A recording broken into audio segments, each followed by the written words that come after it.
Assalamualaikum warahmatullahi wabarakatuh. Sebelum kita mulai, mari kita berdoa. A'udzubillahi minasyaitonirrajim. Bismillahirrahmanirrahim. Rabbi zidni ilma warzuqni fahma. Amin ya rabbal alamin. Terima kasih anak-anak kelas 11 ya. Hari ini kita akan pelajaran pendidikan agama Islam dan budi pekerti.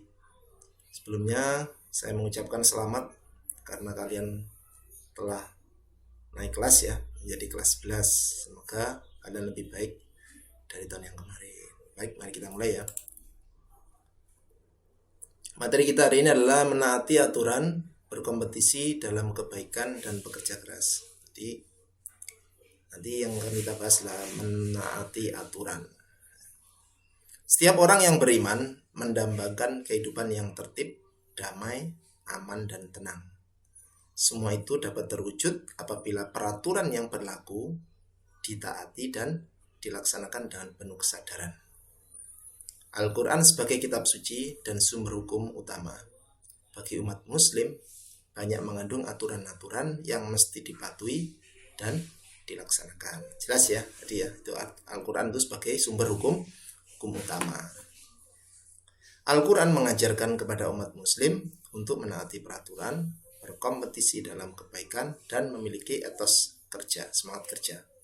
Ketiga sikap itu merupakan beberapa sikap dan perilaku terpuji atau akhlak mahmudah yang harus dimiliki oleh setiap muslim. Ini nanti apa sih, kenapa kok menaati aturannya? Karena itu tadi ya. Keutamaan taat kepada aturan. Nah, sebelumnya kita masuk ke sini dulu. Mendirikan sholat berarti menaati perintah Allah. Aqimus sholah ya, wa atuz zakat. Al-Quran memuat petunjuk-petunjuk yang harus dipegang teguh oleh umat muslim. Petunjuk-petunjuk tersebut antara lain sikap taat kepada aturan, semangat berlomba-lomba dalam kebaikan, fastabiqul khairat ya, dan sikap bekerja keras pantang menyerah. Taat pada aturan mempermudah seseorang mencapai tujuannya karena ia terbiasa bersikap disiplin. Sedangkan bekerja keras dapat membantu seorang muslim dalam mencapai dan mencukupi kebutuhannya. Dengan kata lain, kepemilikan etos kerja yang baik ya. Pada bab ini yang dibahas ayat-ayat Al-Quran yang mengkaji tiga perilaku tersebut. Tapi hari ini kita hanya satu saja ya, yaitu menaati aturan. Keutamaan taat pada aturan. Taat secara bahasa memiliki arti tunduk kepada Allah, kepada pemerintah dan sebagainya. Tidak berlaku curang dan setia.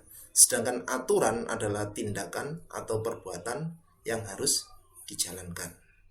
Seorang muslim wajib taat kepada Allah dan Rasul-Nya dengan menjalankan segala perintah agama yang telah ditetapkan dan menjauhi larangan-larangannya.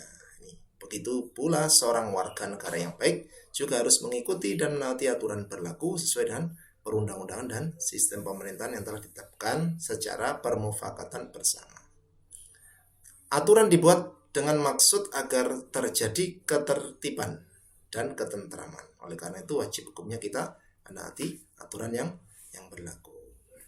Aturan yang paling tinggi adalah aturan yang dibuat oleh Allah yang terdapat pada Al-Quran. Sementara di bawahnya ada aturan yang dibuat oleh Nabi Muhammad yang disebut dengan sunnah atau hadis ya. Makanya ini dua pusaka yang ditinggalkan oleh Nabi, yaitu apa? Al-Quran dan As-Sunnah atau hadis. Di bawahnya lagi ada aturan yang dibuat oleh pemimpin, baik keluarga ya, baik pemimpin pemerintah, negara, daerah maupun pemimpin yang lain, termasuk pemimpin keluarga. Peran pemimpin di dalam masyarakat sangatlah penting. Tanpa adanya seorang pemimpin dalam sebuah negara, tentulah negara tersebut akan menjadi lemah dan mudah terombang-ambing oleh kekuatan dari luar. Oleh karena itu Islam memerintahkan umatnya untuk taat kepada pemimpin, karena dengan taatan rakyat pada pemimpin selama tidak maksiat lah ya, akan terciptalah keamanan dan ketertiban serta kemakmuran. Baik, kita langsung lanjut ya. Ayat Al-Quran terkait taat aturan, yaitu ini, ya ayyuhalladzina amanu, wahai orang-orang yang beriman, atiullaha, taatlah pada Allah, wa atiur rasul, wa ulil amri minkum, dan pemimpin di antara kalian ya. Fa in tanazatum, sambil melihat buku ya. Fa in tanazatum, kemudian jika kamu berlainan pendapat tentang sesuatu fi syai'in ya, faruddu ilallah, maka kembalikanlah ia kepada Allah. Al-Quran maksudnya ya. War rasul, dan rasul, yaitu sunnah atau hadis. In kuntum tu'minun, jika kalian beriman ya. Di situ bahasanya jika kamu benar-benar beriman kepada Allah, billah, kepada Allah, wal yaumil akhir, dan kepada hari kemudian.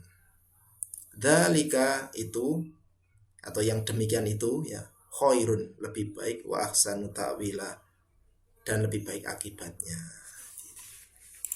Ini ya, ini perkata. Farudduhu, maka kembalikanlah, tu'minuna, kamu beriman, wal yaumil akhir, dan hari akhir, khairun, lebih utama, wa ahsanu, lebih baik, ta'wila, akibatnya. Alladzina amanu, orang beriman, ati'uwa, ta'atilah Allah, wa ati'ur rasul, dan ta'atilah rasul, wa ulil amri, dan pemimpin, tanazatum, berlainan pendapat, fi syai', tentang sesuatu. Ini ada juga bacaan tajwidnya ya. Hari ini yang tugas kalian tadi nanti dikirim ya ke Google Classroom ya. Surat An-Nisa ayat 59, artinya perkata. Cukup audio saja. Jadi audio suaranya ya. Jadi kalau mengartikannya perkata. Ya ayyuhalladzina amanu, wa orang-orang yang beriman, atiullaha, taatlah kepada Allah, atiur rasul, dan taatlah kepada rasul, dan seterusnya tadi. Kita masuk ke sini ya. Pada surat An-Nisa ayat 59 jelas Allah memberitahukan 3 objek ketaatan. Ya, jelas yang tadi ya. Yang pertama taat pada Allah. Ini ketaatan tertinggi. Sebagai seorang muslim tidak ada satupun di dunia ini yang dapat mengalahkan ketaatan kita kepada Allah, menunaikan perintah Allah, menjauhi larangannya ya. Merupakan cara menunjukkan ketaatan pada Allah. Misalnya menunaikan sholat, membayar zakat, menjalankan puasa, dan menunaikan ibadah haji. Dan nanti fungsinya, manfaatnya juga akan kembali ke kita sendiri.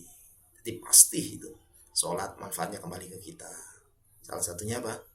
Kita akan ditolong ya. Wasta'inu bisobri wassalah, dengan sholat kita akan ditolong.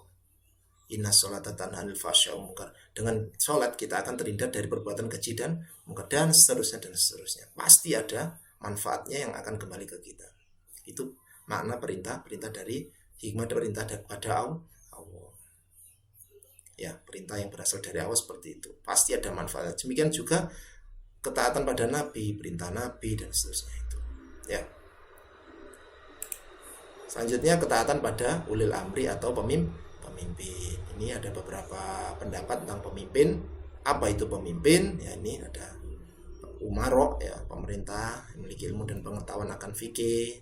Ada yang mengatakan ini umaro, para pemimpin yang konotasinya adalah pemimpin masalah keduniaan, ulama dan fuqaha, sahabat Rasul, 2 sahabat saja yaitu Abu Bakar dan Umar. Ada lagi menurut Ahmad Mustafa Al-Marohi, ini ulil amri adalah umaro al-hikmah, ulama, pemimpin pasukan, dan seluruh lainnya. Ketaatan pada pemimpin harus memenuhi syarat-syarat ya, tidak asal pemimpin ya. Jadi itu. Nah, tugasnya tadi sudah ya. Nanti kirim ke Classroom, semoga bermanfaat. Jadi ini pertemuan pertama kita ya. Mari kita berdoa semoga kita, keluarga kita semuanya, anak cucu hingga akhir zaman berikan oleh Allah kuatnya iman, terangnya hati, selamat dunia dan akhirat, ilmu yang manfaat, rezeki yang berkah, amin amin Allahumma amin. Al-Fatihah. Bismillahirrahmanirrahim. Assalamualaikum warahmatullahi wabarakatuh.